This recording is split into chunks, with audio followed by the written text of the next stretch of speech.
Sales Proformance Show.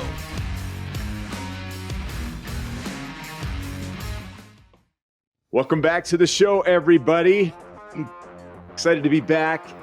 Today, we have a truly unique and inspiring guest joining us.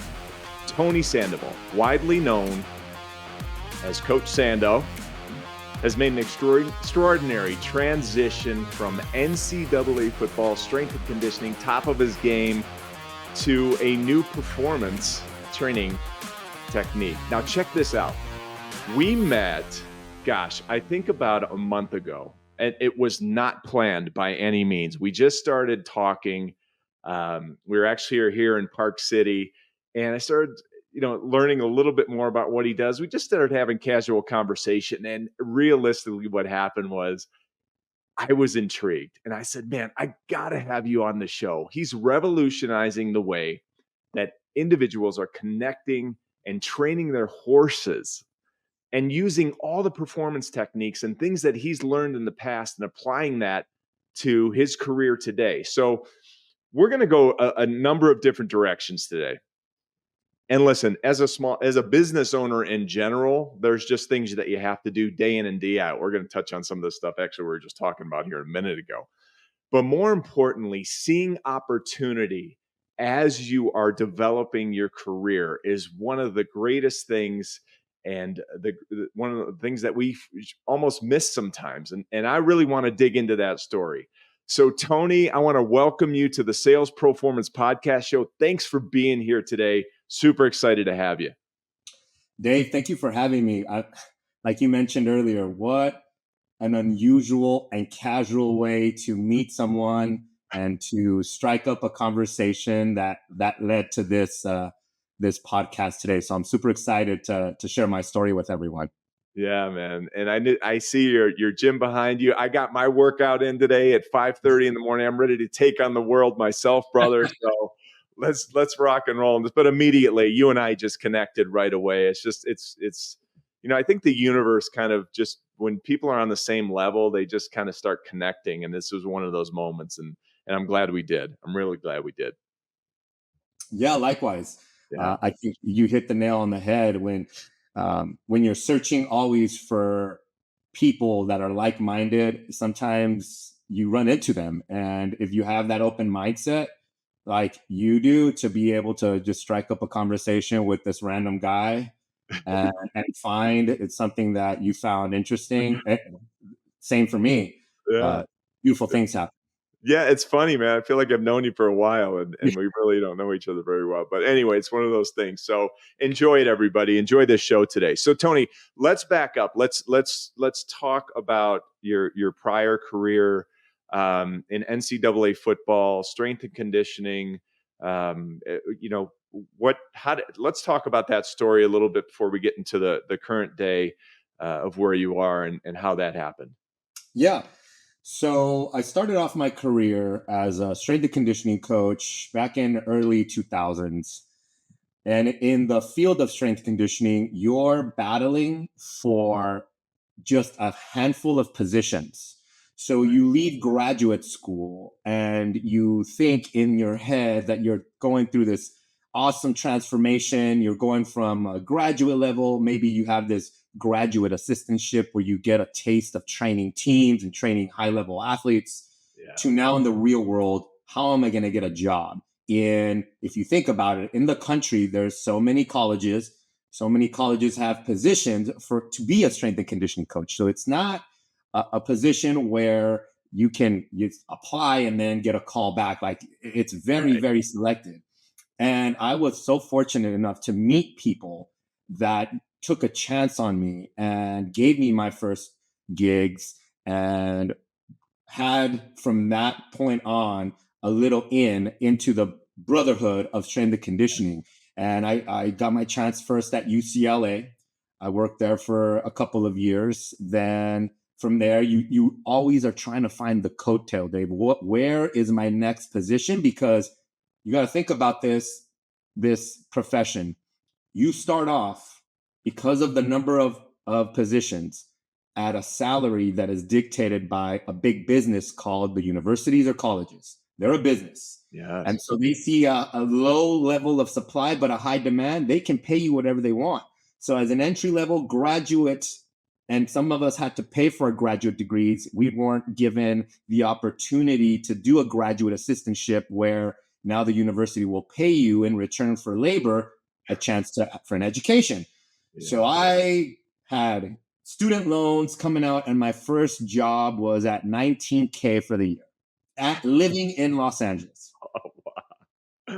Luckily, I was not too proud to say, "Hey, mom, just for a period of time here, I'm going to have to crash here," which she did not live close to UCLA. We didn't live close, but I woke up at 3 a.m. and made it happen because I knew the name was going to springboard me to another position. I knew this was just like an investment, if you will. Yeah, it's great. It's great. And listen, I want to touch on that because I think there's people who are starting their careers right now or freshly coming out of college. And, I think it's one of those points we got to hammer home. You've got to get your foot in the door. You've got to get just understand that you do more now than you're asked, and you're probably not going to get paid for it. But ultimately, it's going to open up doors for you as you go along. I remember my first job when I moved out to Phoenix. I mean, I grabbed my U-Haul, moved out to Phoenix. I didn't have a job.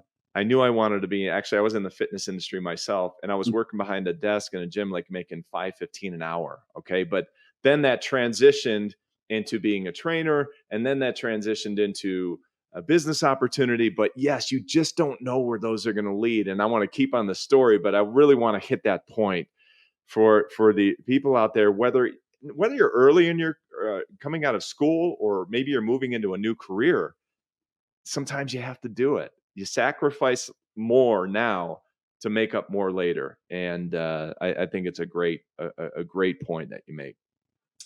I think that's exactly what I did, not knowing that. All I knew was I have to make the best of the situation, and I was not young when I graduated. I did not go straight from high school to a college. I went to a junior college. I did a lot of things to just go out and have a good time, and didn't really take my education and my future seriously till a couple years after high school. So when I started, I already had a little bit of maturity. So I didn't look at that pay as far as, oh, I should be making this much. I looked at it again as a springboard. So all I did was work my butt off and never complained about how much money I made, because that was not a reflection of what I was worth. What that was a reflection was, that's what I am getting paid to learn how to be a great strength coach at a university like UCLA, where if I think about the monetary instead of the opportunities, I have the opportunity to meet and have conversations with the great John Wooden.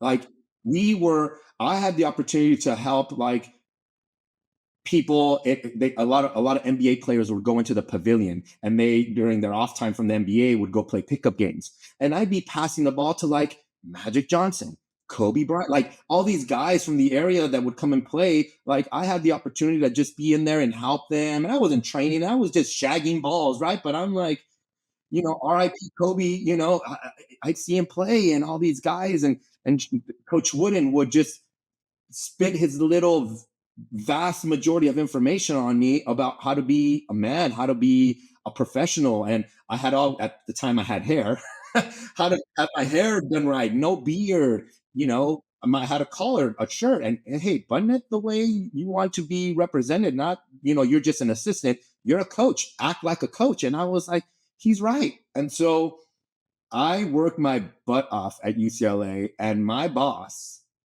made a call for me to get a better job, knowing you're going to get paid more. It might be a mid-major school, but he made a call for me. So all because I invested in my efforts and not what I deserved.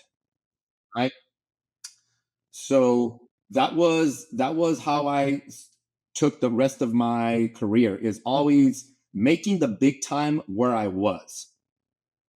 Instead of chasing, I want to go to the big company, I want to go to the big college. What what polo and what logo on my polo is going to make me feel better. And I learned early on, because of where I came from, that it's all about how you work your butt off with passion, that it becomes infectious. And if you make the big time where you're at, everybody will elevate. So I went to a mid-major, and when I got there, the vibe was not one that was fun, energetic. Yeah. And I Where was come in where was this? Where was this? University of the Pacific Okay. in, All right. in Stockton, California. Yeah. Stockton is not necessarily a city on the Forbes list that's rated high as a places to go and live. Right, man. They had no football. It was all basketball. But I took it anyways. And you know what? I spent about 6-7 years there, met some amazing kids, great coaching staff. And I really learned about understanding how to create my systems, understanding how to lead. People think that, you're people are born leaders. I would say that I was put in a situation where you learned and you made that your craft to be a Right. leader. Right. And I made a lot of mistakes, and I learned from a lot of them, and it's amazing how many new mistakes you can find when you're in a position. Listen, you know what? It's funny. We have guests on this show, and the common theme of the CEOs, the business owners, and we've had all types of guests. We've had professional athletes on this show. We've had CEOs. We've had business owners who, running their own little barbershop. I mean, the whole thing. The common thing that comes up across the board is that you're going to make mistakes. And it's not a mistake if you learn from it. That's my motto. If you make a mistake and you don't learn from it, that's a true mistake. But it's a common theme. I just want to point that out because it's a really common theme amongst successful people. Not only you're going to make mistakes, but you learn from them and you keep plugging away. So yeah. Keep rolling, brother. I'm loving this. Loving this. Yeah. So when I got there, there was a really smart coach, and he was on his way out. So he was actually hiring, he said, his replacement. So I was there about 3 months, and 3 months after he left, I got made the head strength and conditioning coach. I had just barely started my career. You don't become a head strength coach for a long time. And I was thrown in there, and I accepted it, and I was scared. I didn't even sleep. After I signed that letter, I was like, what am I going to do? And I said, whatever I do, I better be full-hearted about it. And I don't care if it's right or wrong. I'm going to be able to learn from whatever happens, and we'll make things, quote unquote, right. We get caught up as early in our profession on wanting to do everything correctly and maybe comparing ourselves to other programs. I just wanted to bring what I had that maybe nobody else had and focus on the energy that I brought. Being committed to, I don't care if you were the golf team, I was going to coach you as hard as I did the people and the kids on that campus that were mostly our high profile athletes for that school. Did not matter. I think one thing that hit me really hard early on in my career was a coach told me, you have to learn how to coach the $100 players like $100, and then the $1 players like $1. And it never sat on me. Did I understand the concept? Yes. But my wife would tell you that one of my shortcomings might be sometimes that I love everyone, I trust everyone, and that I'm really nice to everyone that maybe not deserve it. And at first I fought with that, but I came to realize that's who I am. I'm going to coach the $1 player like $100 players because he's a person, and it does take time and energy, but I was willing to sacrifice it. And early on, when you have that mojo, you have that energy, you can do it. As you get older, that's when I think those concepts come into play. Like, hey, how can I reserve my energy to where I'm going to put 100% to the 20% that's going to give me the most return on my investment? And I understand that. I understand that completely, Dave. But something in me was like, this is a human being. And what it did was a lot of the kids bought into that, because even though I'm working with a walk-on, that walk-on had friends, and those friends were maybe the high achieving athletes, and they appreciated that I was nice to their friend.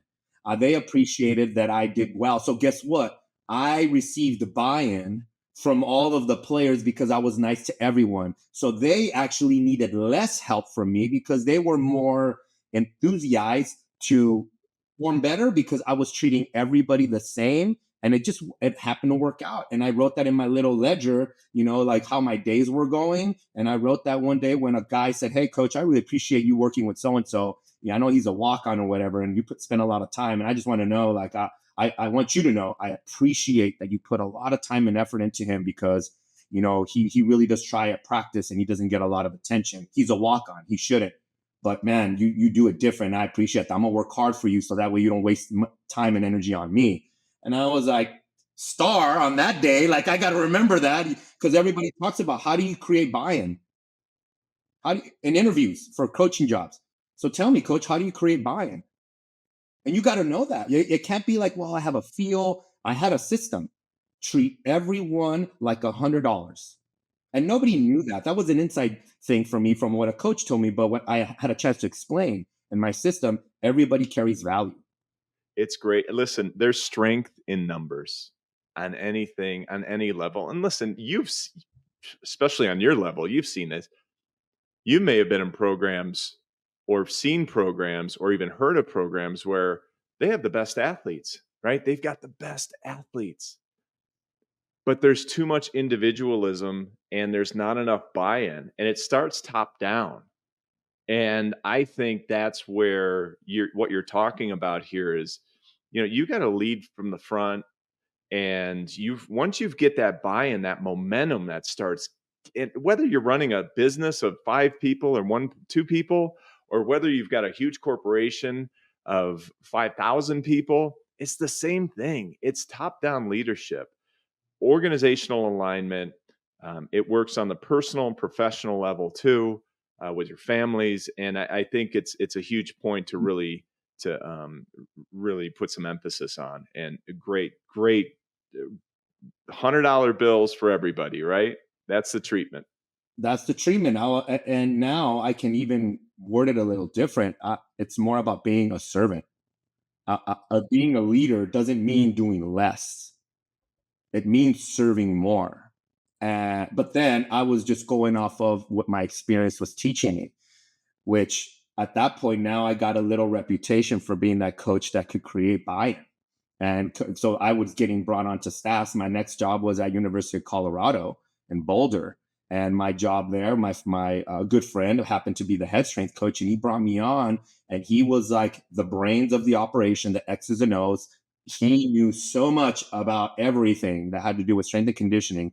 But my role was, how do I take his product and sell it to these athletes? And so a lot of the coaches saw the value in what I was doing. I'd go to their team meetings that I didn't have to, but I wanted to, so that I could see what they were learning. I could see how hard they were trying or not trying and call them out on that. But they saw that I devoted my time into them. So now it was no longer a transactional relationship. It was more of a relational situation where I knew how their life was going. So a lot of the athletes started to buy into our system, which was really, really working. And we were both young coaches at this still, and we were trying to make a winning team. And going back to my University of Pacific, the coach that originally hired me, and he left, he ended up being this high performance coach for the University of Florida State, who moved to Kentucky. When they had a position open, he called me. So now my former boss that got me started really on being this, he's now coming back and asking me, "Hey, I want to bring you over again and we can be a team again." At that time, his name's Eric Corum. Eric was the godfather of what's now known as the high performance training system, where he brought over GPS technology to track athletes. So now you see, if you've ever seen like Hard Knocks on HBO Max, whatever they call themselves now, and you see the vests and they have GPS monitors, so they can. My boss brought that to the United States. You Oura rings and all of the technology. My boss used a system called Omega Wave. So we were the first ones doing biometric tracking. We were the first ones using questionnaires to figure out how athletes were doing. We were the first ones understanding what the sport entailed, like what you needed to be a good wide receiver, lineman, everything. We had these metrics down. We were having conference calls with every college in the country asking us, how do you run these models? How do you produce these athletes? We had a system down. Eric created this organization where we had now the doctors, the student counselors or the tutors, athletic training, strength and conditioning, nutritionists, sports psych, all on this cog, this organizational cog where everything revolved around having the optimal performance for the athlete. Wow. We were creating athletes. Did you know you were on the cutting edge of something here, like something crazy? Or were you just like, hey, man, this makes sense. I think we're going to apply it and see how it works. Or were you like, no, this is it. This is a cutting edge deal and this is going to be huge? I knew it was huge because the way Eric sold it to me and what he was seeing, it was cutting edge. It was nobody had done it. Nobody had done it. And he was bringing it to Kentucky because at a place like Kentucky, you're not going to get the 5-star athlete. You got to create them. So how do you do that? You manage all these variables very intently with a lot more detail because you don't have Alabama 5-star every single week. You know, you have these kids that are coming out maybe a 2-star, but by the time they're seniors, they may be the 5-star people because you created them, you helped them. So I was like, you know, Eric, this is where football is going and I love it. And he liked that. Again, talking about buy-in, I could help create this buy-in to the system because it was a lot of lab rat stuff. It was a lot of putting electrodes on guys, having guys have permanent watches that they couldn't take off so we could track sleep. So talk about being, you know, having a lot of control taken away from the athlete. In there, that's how they saw it. My job was to paint this picture of it's all to help you become the best athlete you can. And so there was some, I don't know if you've ever heard this, Dave, but sometimes it's better to be on the bleeding edge instead of the cutting edge. Yes. I've heard this before. I heard that before. And here's what I love about this, man, because I do sales coaching and sales training development, and there's some technology that I use a little bit in my approach. But more importantly, when you think about it, right, where I was having this conversation with a guest, this guy, Kevin McCrudden, on leadership. And this is translated down from a few guests, but you know, everybody wants the A players. And even in my mind, I was like, yeah, you got to get the A players.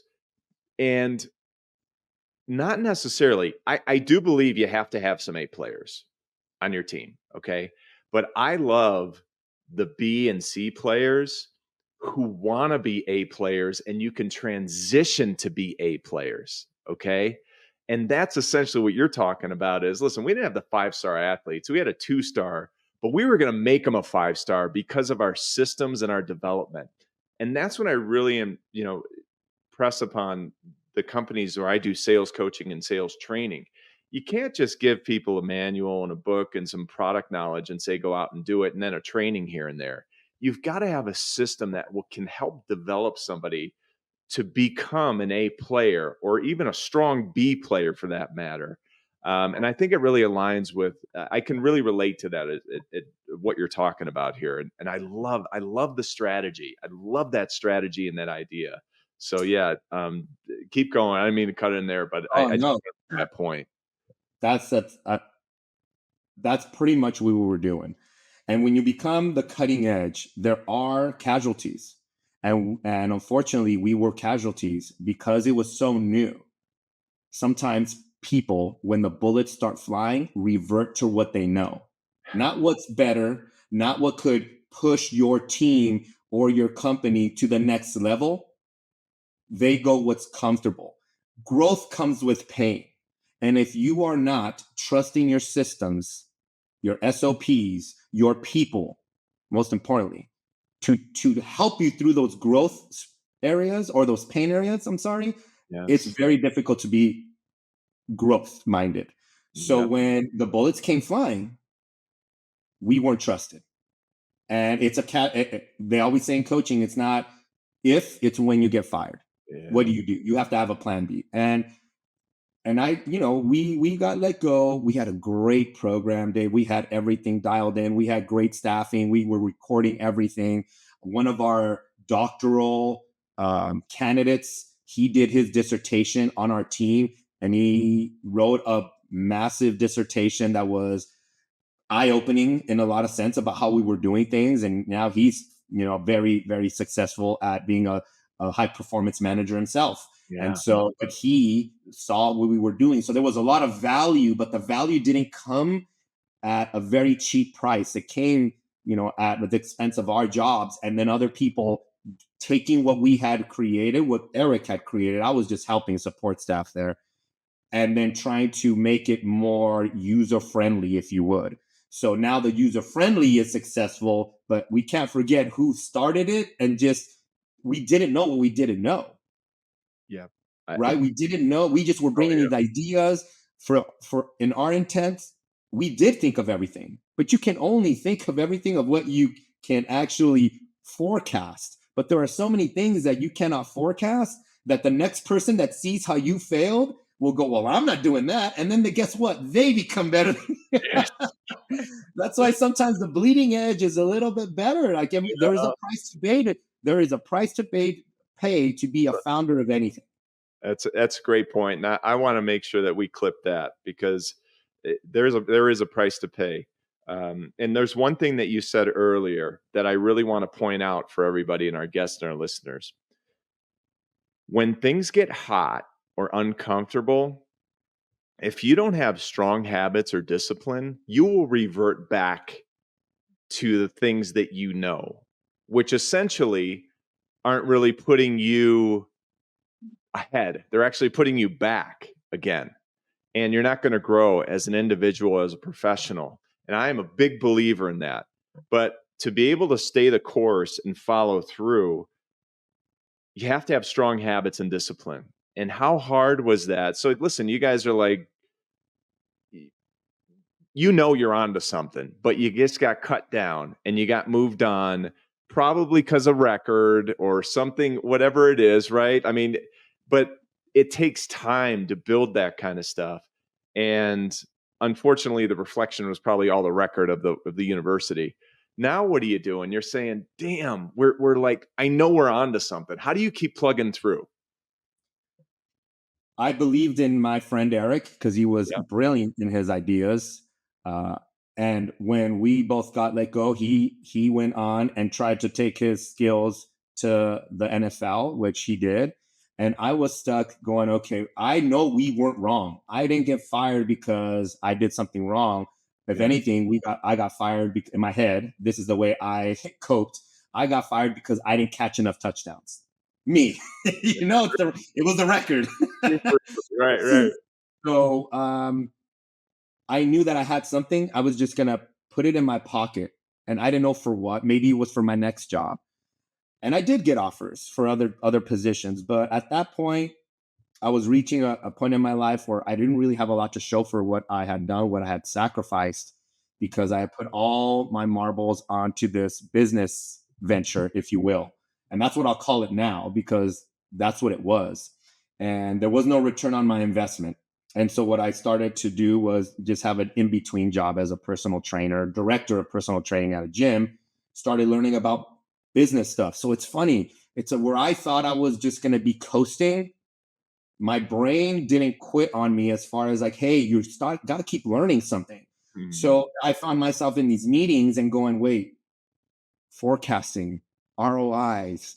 Wait, what? What's a P&L report? You couldn't tell me what that. I mean, we don't work on P&L. We worked on a budget, and at UK, to be honest, it was a very high budget. I didn't ever look at no P&L reports. So that was like, wait, you guys make decisions off of how much money you're spending? What? Or bringing in? So I took the time to learn all of that. Like, oh, this is how you make a gym successful. This is what needs to happen. Now I know why we're paying our trainers what we're paying them, and how I can, as a director, how I can strategize a payment model that will bring us in the best people that we can, and then have a path for them to have earnings in the future that could keep our best people on board, instead of having trainers that fall into that 3 to 5 year lifespan where they either quit because they're not making any money, or they go to another gym and then they think they can do it on their own. So there was some lessons learned there. But I still was trying to piece all of this stuff together. And then I met my first equestrian athlete. Yes. And there's where I think it all turned out for where I'm at now. She got in a very bad accident. Luckily, I was training her like an athlete, not like a rider, not like a football player, just giving her as many tools that she can, strength, agility, coordination. And she was very happy with the training, but a horse fell on her. We call those rotational falls, where she was jumping over. If you think about a coffin, a big coffin that they have to jump over, we're talking about maybe like 5 feet and about, let's say 10 feet wide, like big. And those don't fall down. Usually people, if they see the Olympics, they'll look at show jumping where a horse is jumping over a fence, but when you hit the pole falls. Right. Right. These Yes. these are fixed. This isn't falling down if you hit it. So the horse clipped, it rotated in the air with her on it. And so they both fell, and the horse fell on her. That's about 13 to 1,500 pounds on a 130-pound athlete. So she managed to survive, even though everything broke on her right side. But the doctor told her, if you didn't have the muscle mass, the density in your bones, you would have died. Whatever you're doing, keep doing it, because that doctor actually specialized with a lot of equestrian athletes because they were based in Florida, and that's where the accident happened. And in Florida, it's a hub spot for a lot of riders. And so Right. he sees a lot of these injuries. He sees a lot of them. That's all he does is put together broken riders. But she managed to be one that was a lucky one, and that just had, and I'm going to say had broken bones. Right. I mean, on the whole right side of her Right body. side. So yeah. So now she comes to you, right? And she's now at this point when she comes to you, is she walking well, or is she still like No, what? she's in a What walker. did she come to you? She She's in a came to walker? me. She was in a walker because she told me, getting into the weeds a little bit, I'm not going into any physical therapist. I've done that before. Either you're going to rehab me or I'll never be able to ride again. But I feel like you can do it. Well, I told her I'm not a physical therapist. I'm a meathead. Like, we bang weights and we get better. And she's like, I want that. I'll recover me like that. I did a little, research. I called a couple of my connections. You do have a brotherhood, and you start meeting some people. And I asked for advice, and we got her back on a horse in 6 months. And I can't say it's all because of me. I always put it on her efforts. And luckily, I have developed a good network of people that I could always count on. And I never thought that I knew it all, nor was I very egotistical to say, I do know it all. I'm going to find it out myself.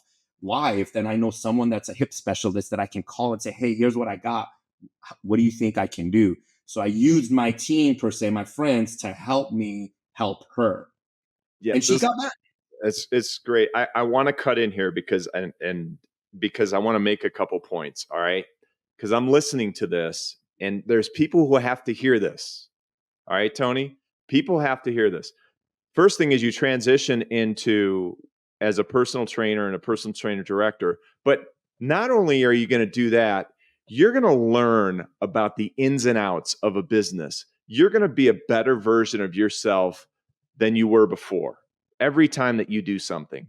Now you've got somebody that comes to you from an industry or from a sport that you probably didn't know shit about, okay, who is pretty much not even it's not like you were training a top athlete. You were training somebody who was damaged and hurt and injured. And now you're going to make, again, a better version of yourself because you're going to use the resources and the people that you know in the industry to learn more to help this individual and serve. And I got to point that out. I'm with you. I'm at a point in my career too where I serve to help people personally and professionally. And I pray on that every day to ask the Lord to help me do that. And for me to come from him, to do it through me, through them. And this is just it's really using your resources. You don't have to know it all, man. You can learn, but you've got to commit yourself to that learning. And that's what you did. And I want to point that out for people because I think sometimes when things don't come easy, people want to throw in the towel. And you've got to commit yourself to take it in steps and processes and doing it right too, which I mean, obviously you were really training somebody who was trying to come back, and you weren't going to fail that rider. I wasn't. I mean, now to this day, she is like my sister. And little did I know, she was actually a professional in her sport. She was a top tier. I didn't know that. I didn't know what that meant. I didn't know anything about that sport. So when she told me like what it was, what she did, I was like, oh my God, I was training a pro. She just loved that I just treated her like a normal person, and normal meaning just a layman, someone just looking to be fit. But little did I know, she was actually a big deal in her sport. And when she did an interview, because she came back so fast and nobody understood like what happened, how, because this was not an uncommon type of injury. It was just common for people to either quit or unfortunately they die. And she had a couple of interviews with some online newspapers, if you will, online communities, a couple TV interviews. And the next week, I started getting tons of emails from people. And I told my wife, I think I have an idea for a business. I'm going to leave what I'm currently doing and start my own online coaching, because I feel like that's a new thing at the time. And I may be able to capture this market. They just don't know, which I'll get to that in a little bit. They don't know about what I can do, but I want to do this. And my wife, she handles our finances because she's way better at it than I am. And she got scared. Like, what are you going to do? I mean, are you kidding me? You're going to leave that salary? I'm not happy. I took what I needed, but I feel like I can do this. I know I can. I just need you to be on board with this. And so she said, you know what? You seem really on it, and you're coming home and you're dead tired. Okay, let's do it. And I was blessed because as soon as I hit the ground, it took me maybe 3 months, and I had a full book of business in the area in person. Like, I had so many riders that I was helping. And then from there, I started building my online business slowly but surely. And I was amazed. I can't say that I had planned it. I can't say that I had strategies behind it. I think it was more of the, that hunt, putting a lot of money into people, and then people now being my biggest type of advertisement, right? Referrals. I was so lucky that had happened to me. Well, you say it took 3 months, but really it took 20 years. I mean, if you think, right? Yeah. I mean, it's one of those things where, I have something that I always like to when I'm doing talks or speeches and even training organizations, I say this. Okay, people always say, well, you got to work smarter, not harder. And I say BS to that shit. You have to work harder in order to earn the right to work smarter. Yeah. And essentially, this is a great reflection of that motto that I put out there, and that tagline. And I wouldn't call it a motto or tagline. It is how I live.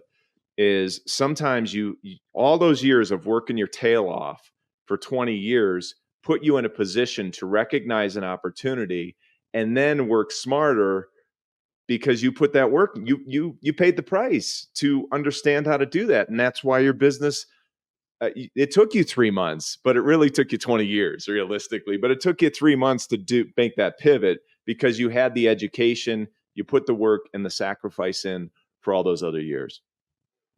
I think you're absolutely right. I think I'm putting into practice everything that I learned, but now it's for me, for my business. My next step was hiring a business coach, because again, even though I was learning a lot from the partners who own the gym, I wanted somebody to keep me accountable, because I know my weaknesses, and to run away from them or think because my situation had changed that my habits had changed was going to be a childish thought. So the little profits that I was making at the time, I invested in a business coach, and him and his team have led me into a position where I'm more organized, more disciplined about my X's and O's, and eventually got me to a point where I could install the high performance training model that I learned with Eric into the riders. And when they're finding out what we're doing, using technology the way we're doing, thinking outside the box, which is something that earlier I said they didn't know what they needed, but I was going to educate them. That was something that I've always been working on, because I think one of the number one business rules, if somebody were to say one, is you got to make sure that you understand your client's pain points before you can actually sell them anything. My job was not to identify their pain points.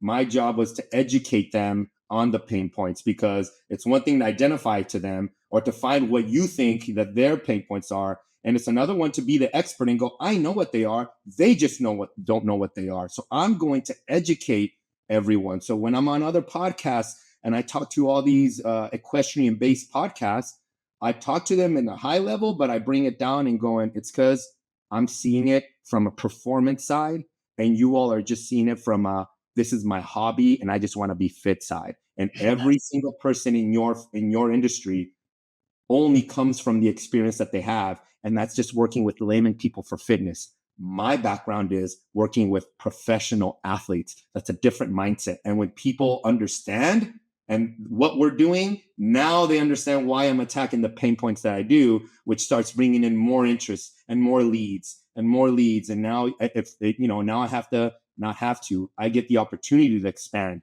and hire new coaches and teach them our systems, which when they learn, and these are coaches that are very experienced, but when they learn what I'm doing, they're going, how did you learn that? Yes. And I'm When they going, learn your secret sauce. 20 years. Yes. 20 years. It took me 20 years. I can't show you in 3 onboarding videos what I've learned in 20 years, the pain, the tears, your frustration. Like I can't give you a Kajabi course on that.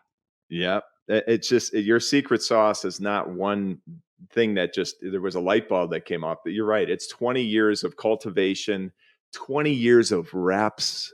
I mean, in your industry, the reps are you got to get the reps. Mm-hmm. And I was asked that from a guy in a training class a couple months ago, sales training. He's like, how do I give a presentation like this, like a 20-year veteran? And I said, only one way, brother. You got to get the reps. You have to get thousands and thousands and thousands of reps in order to get to where you are. So I think this is fantastic. So, and you're right, pain points. The whole idea is education. I through my years too, and I was lucky to be mentored by some great people, but I'd walk in sometimes when I was out selling, when I was going through my sales career, and they go, "What are you selling?" I said, "Listen, I'm not selling anything. I'm just trying to educate people. That's all I'm trying to do." And that's what you're trying, and that's what you're doing. You're not trying to do it, brother. You're succeeding on doing it. And I love it. So you identify now, was there a pivotal moment where you're like, okay, you worked with a top athlete rider, and listen, people, they invest. Horses are not cheap. Okay.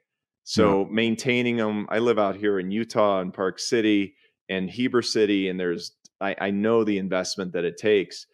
And are you working now on a like a performance level with the horses? Because listen, if you're I don't know if you work with horse racing, but 1 millimeter can be the difference in that industry, probably from millions and millions of dollars, or not millions and millions of dollars, right? Based on their speed. So what are you doing now? And talk to me about first, I'd like to know where you saw that vision on the horse rate or horse training, and where you are now with that. So after her name is Allie. Yeah. After Allie's experience, I started to understand by watching her events that there was a need for overall improvement in athleticism. So I started with this big, wide scope of there is an epidemic in our upcoming generations where physical fitness, where having a broad approach on how you learn movement and creating athletes is actually decreasing. And you might think, well, athletes are getting bigger, stronger, faster, but everybody's specializing. And that's why we are seeing big spike in injuries because you only play AAU basketball and nothing else. So your body doesn't have all these other tools of playing hide and go seek, kickball, jumping over fences. If you're where I came from, you're doing all kinds of things that are making you athletic. So I started to think, okay, we need to improve the athleticism so there can be a better connection between the rider and the horse. I started getting veterinarian clients to want to train with me so they can improve their physicalness because they told me our humans, our imbalances create imbalances and injuries in the horses. So I started to learn more about horse anatomy. I started to understand why when you're out of shape, does it make your horse who's a stud, a stallion, literally out of shape? So I started now building these educational programs where I could say, it's not just about you looking good in your show gear. It's about you actually being a co-pilot with your horse to be confident that you can assist your horse instead of being a passenger and possibly a detriment. So when I started getting the verbiage right of what we were trying to do, then other disciplines started to come in. Horse racing has not, because a lot of those the horses are ridden by athletes that are very weight managed, and 110 pounds is usually the max, and their main goal is, let me just see if I can stay as light as I can. So it's not an area where I dabble in too much because of the relationship between rider and horse. But all these other disciplines, whether it's the Western, barrel racing, cutting, like what you see if you ever watched Yellowstone and you see all those horses. Yes. I working with those riders because they understand if they have better control of their body, if they're more athletic as an equestrian, they can produce better quality horses that can sell, and it makes them more profit, and they have longevity now in their profession. So it's a win-win. You become a better trainer of horses, you are healthier, your longevity goes bigger, it is worth the investment. Where do I sign? Because now what we do is not sell products, because I don't want anyone, and this is a salesy here, but I never try to emphasize how much it costs. If someone does, then I know I didn't do a good job explaining the value. Yes, 100% and 100%. So I always talk about value and what does it cost, and it's a 10-second conversation. You have two options. Which one do you want? And they're always like, yeah, it doesn't matter because I do suffer from this. I do have long days from working with my horse. I am suffering from my marriage because I'm too tired to do anything. I do have these chronic illnesses that you don't see until you're in your 60s, and I'm in my 40s and I have them. And you can help with that. And we have data, we have technology to help them. I go and run clinics. So now I use the technology that we use in other professional sports to tell me when an athlete is unbalanced, when they don't have the required strength for their sport. I have numbers that tell me, you know what, Dave, you need to be stronger. You're way below the average of what a rider should be as a strength level. So your horse has to work harder because you don't bring your end of the bargain to the saddle. Yeah. And this is how much you're weak by. And so now you make the decision. Do you want to keep doing yoga or Pilates? Or do you want to do our program that integrates all of that, but actually will make you a better rider? Yes, that's so fantastic. So you're following the data too. I mean, it's. I learned how to do that now. Right. Again, I learned from sitting in those meetings. I love it. If you listen back to this thing, I hear so many transitions, right? You're doing the research, you're taking your experience, and then you're putting into a conception. And I think, and it sounds so easy. Again, it's 20 years of experience and going through this road. But whether you're early in your career and trying something new or transitioning to a business or a company, no matter how much you've learned, you can get heavier in research if you need to be. You can get a little lighter in research and then heavier in your experience as time goes on. But that conception will always balance that research and development. The experience. Yeah. The research and experience might be lopsided one tier, but eventually it'll pick itself up and then you'll have conception. Listen, man, this has been so fantastic, and your energy is great. I think we're just connect on that level. Before we roll out here, man, talk to me about what's next for you. Like what's next for Tony, and personally or professionally? I think personally, the next level is to understand this concept of scaling. I think that being full transparent, there is a level, like every company, that you can only grow as much as your leadership is able to grow. And for me, trusting my individuals that I hire and understanding I hired them for a reason is going to be a pivotal step for me. So everybody thinks that, it's so easy to have this growth mindset or instead of a fixed mindset. And Carol DeWitt in her book that really goes over that. Everybody can understand that book. What I take from that is not where I should be, is do I have the skills to identify the moment when I am in a fixed mindset and then choose to be a growth mindset? Because that's really what it is. Like when given, again, choices, everybody's always going to pick growth and maybe identify, I have a growth mindset. But when the bullets start flying and I get into my fix, can I take a deep breath and go, there I go. My palms are sweaty. I'm getting nervous. I want to revert back to not delegating. Take a deep breath. What would I do? What do I need to do and trust to be able to scale? And that's the growth mindset that I have. And if I fail forward. I'm always looking at what I did, writing down what I did, so that way I can change and apologize to the people that I need to make sure that I'm not micromanaging. And then we get past it. And the more transparent I am with my staff, and it's small right now, we're at 5, but they really appreciate how I'm always going, I wish I could have done that better. This is how, because that open line of communication is not a sign of weakness, which I thought it was. That was just me not being confident. What it actually is building that trust. Again, going back to my skills of how do I build buy-in? I build buy-in because I have transparency of how I feel, where my areas of development are, and then it allows them to share with me. So that's my goal from a personal level, is to make sure I understand where my people are and then build them up so that I can scale and build this company up where I think it could be. From a professional side, my ultimate goal in 4 years is to be on the Olympic staff. And I think I want to say that out there so that it is out there. So I have this goal, is not this Olympics, because one of the riders that I was working with that would have been on the Olympic team, her horse got hurt. So it took her out. But we're failing forward as I talked to her about it. Failing forward. And in 4 years, we are going to have our whole staff be part of the Olympic committee when it comes to the equestrian team. We want to help our country be the most forward and advanced country when it comes to developing equestrian athletes. That's my goal.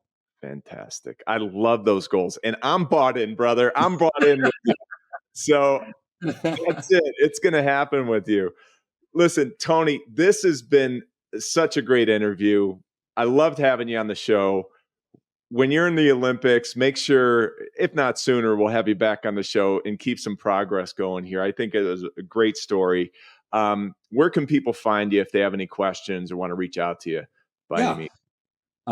You can always email me at tony@coachsandotraining.com. Yep. Most of my content, what I'm doing, is on Instagram at Coach Sando Training. Those are my 2 biggest platforms, one for communication and one just to see what I'm doing. Great. Excellent, man. It's been fantastic. Well, listen, again, thanks for being on the show. I know we met like a month ago. We immediately hit it off. Appreciate you. It's been a fantastic interview. And everybody, you can check us out at salesproformance.com. Like this show, share this show. We appreciate all your support out there. Wealth, health, and success to all of you, and we will see you next time. Thanks again.